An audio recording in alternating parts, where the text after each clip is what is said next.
ఐపీఎల్లో ప్రతి డాట్ బాల్కి 18 చెట్లు నాటుతుందని చెప్పింది కదా బీసీసీ.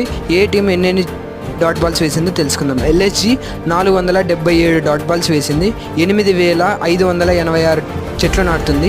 డీసీ 493 డాట్ బాల్కి 8874 చెట్లు నాటుతుంది. ఆర్ఆర్ 494 డాట్ బాల్స్కి 8892 ట్రీస్ నాటుతుంది. ఎస్ఆర్హెచ్ 516కి 9288 చెట్లు నాటుతుంది. కేకేఆర్ 517కి 9306 చెట్లు నాటుతుంది. చెన్నై సూపర్ కింగ్స్ 563 డాట్ బాల్స్కి 1134 చెట్లు నాటుతుంది. పంజాబ్ కింగ్స్ 576కి 1036 చెట్లు నాటుతుంది. ఆర్సీబీకి 600కు 1800, జీటీ 618కి 1100, ఎల్ఈఎంఐ 680కి 1240 నాటుతుంది. టోటల్గా 90,010 చెట్లు. మీకు నచ్చినట్లయితే లైక్ చేయండి, షేర్